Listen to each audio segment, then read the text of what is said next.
Egypt's President Abdel Fattah el-Sisi has welcomed a delegation of American businessmen participating in the Egyptian-American Economic Forum in Cairo.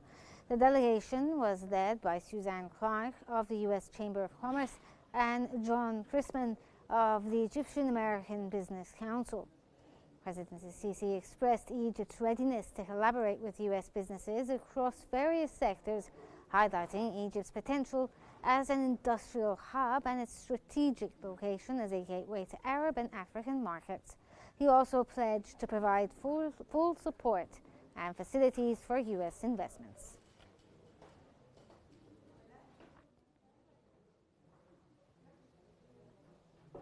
Egyptian President Abdel Fattah el-Sisi has reaffirmed Egypt's strong commitment to fostering constructive cooperation and promoting development and peace across Africa. In a Facebook post, President el-Sisi highlighted May 25th as Africa Day, a celebration of unity and solidarity, symbolizing the aspirations of African people for a bright future and sustainable development. He emphasized Egypt's deep historical roots in Africa and its dedication to building a prosperous tomorrow for all Africans.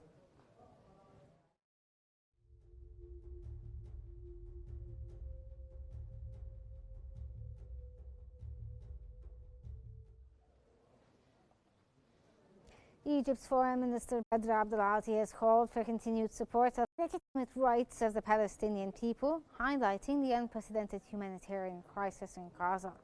An Arab Islamic delegation urged an end to Israel's war on Gaza during talks in Paris and called for urgent humanitarian assistance.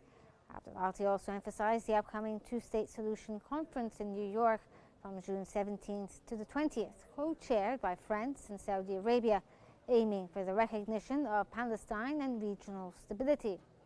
He rejected any plans to displace Palestinians from Gaza and warned of worsening conditions in the West Bank, reaffirming Egypt's call to end the occupation and revive peace talks based on the 1967 borders.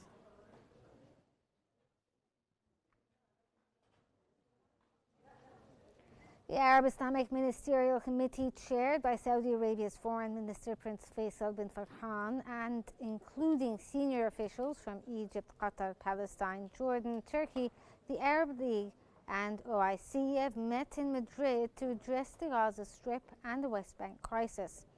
In a joint statement, the committee called for urgent international cooperation to end the Gaza war and humanitarian crisis, backing June talks at the UN to advance a two-state solution based on the 1967 borders with East Jerusalem as the capital. They condemned Israeli violation, urged lifting the Gaza blockade, immediate aid and supported ceasefire and detainees release efforts by Egypt, Qatar and US. The committee also endorsed Gaza's reconstruction and Palestinian reforms for stability.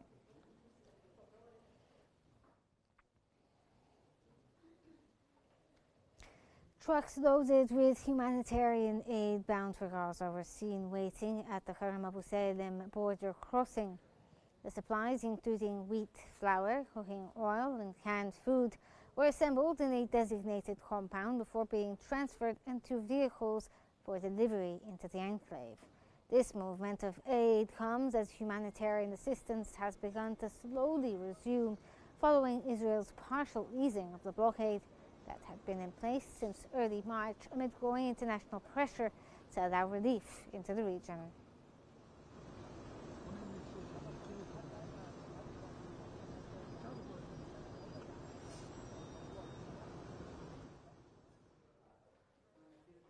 FAO's regional coordinator for the One Health initiative, Ahmed Saad, has praised Egypt as a regional pioneer in implementing the One Health concept. This approach unites 5 global organizations, FAO, WHO, WOH, UNEP and UNIDEP, to tackle zoonotic diseases, 75% of which come from animals. Saad highlighted FAO's support for Egypt's veterinary food security through farm assistance, infrastructure and disease surveillance. Deputy Agricultural Minister Mustafa Sayyad noted Egypt's 7,500 fish farms produce 1.6 million tons annually, ranking 6th worldwide in fish farming, 1st in Africa, and first globally in a talpiah production.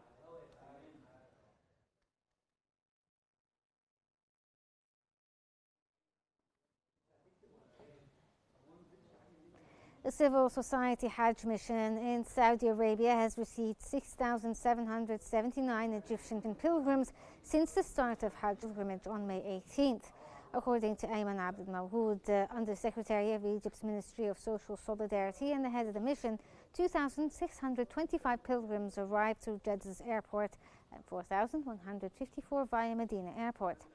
Abdel Mawhoud noted that all arrivals were facilitated with extensive coordination to ensure smooth procedures and comfortable accommodations.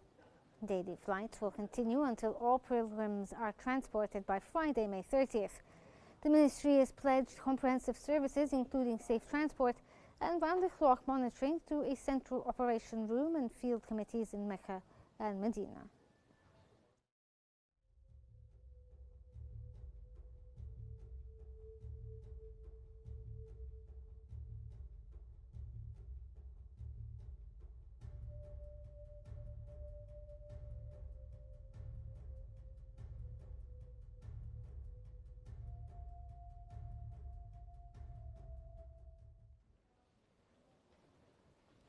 Prime Minister Mustafa Madbouli has held a meeting with officials from the United Media Services to follow up on the latest arrangements for the grand opening celebration of the Grand Egyptian Museum. Madbouli emphasized the importance of coordination among all relevant parties to deliver a spectacular event befitting of this major global occasion, reflecting Egypt's rich history and civilization. He highlighted the event's significance in supporting national efforts to boost tourism, noting the worldwide attention the museum's opening has attracted. The museum, home to Egypt's ancient treasures and heritage, is expected to be a key tourist attraction.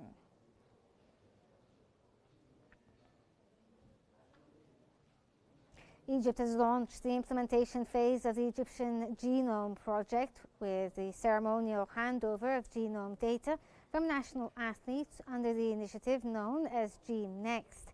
Dr. Khaled Abdel, Deputy Prime Minister and Minister of Health and Population, highlighted the project's potential to enhance both public health and athletic performance. He emphasized that broad genome analysis will help develop targeted healthcare strategies and reduce disease prevalence. He also reaffirmed the state's full backing, aligning with President Abdel Fattah al-Sisi's vision of science as a foundation for national progress. Launched in 2021, the Egyptian Genome Project unites 15 institutions and 4 ministries, led by the Ministry of Higher Education and the Center of Medical Research.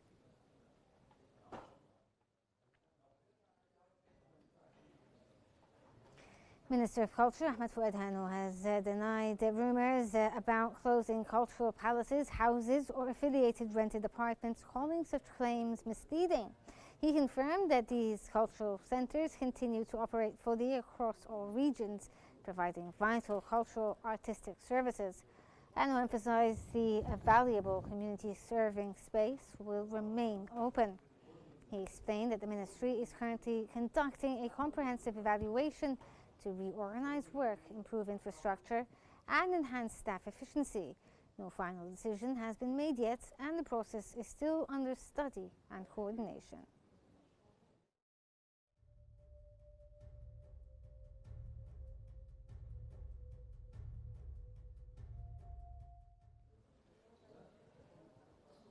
Egypt has unveiled the Memory of the City mobile app, offering users an interactive guide to Cairo's history, architecture and notable streets. The app highlights the homes of Egypt's icons, explains street name origins and features architecturally significant buildings across various governments. Minister of Culture Ahmed Hano described the app as more than a digital project. It's a tool to preserve Egypt's identity and collective memory for future generations. Developed by the National Organization for Urban Harmony in cooperation with the Information and Decision Support Center, IDSC, the app launch took place in the Cairo Opera House and key officials in attendance.